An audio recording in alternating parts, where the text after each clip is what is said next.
Alright guys, I'm back from my little journey earlier. So I put this cabin in my campground area. This only cost me around $45, which is a real bargain, considering this was about $60 retail.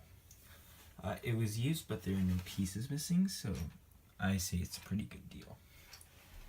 Anyway, I hope you enjoyed it. I'll do a more in-depth look on the campsite later. Like, comment, subscribe. Bye.